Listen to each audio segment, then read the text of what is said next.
Hi guys, in this video I'm going to show you how to install pip in Python. So currently I'm using Windows 11 machine. So first of all I need to go to the search bar and I'll open the command prompt. Just run as administrator, click yes, and then I'm going to type the command pip dash dash version. So this is going to show me the latest version of pip if it is installed, and enter. So pip is not recognized, so it means that pip is not installed. After that, what I need to do is I need to run this command in order to download some scripts. Just copy and paste the command over here in the terminal.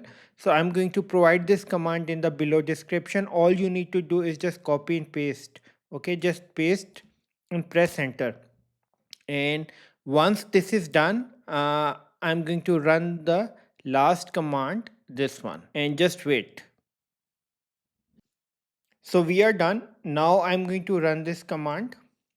Just copy and paste over here and enter.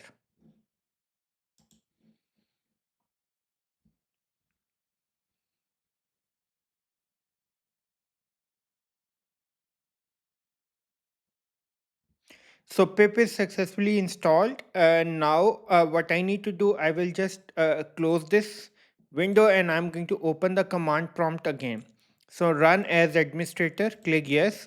And now I will type the command pip dash dash version again and press enter.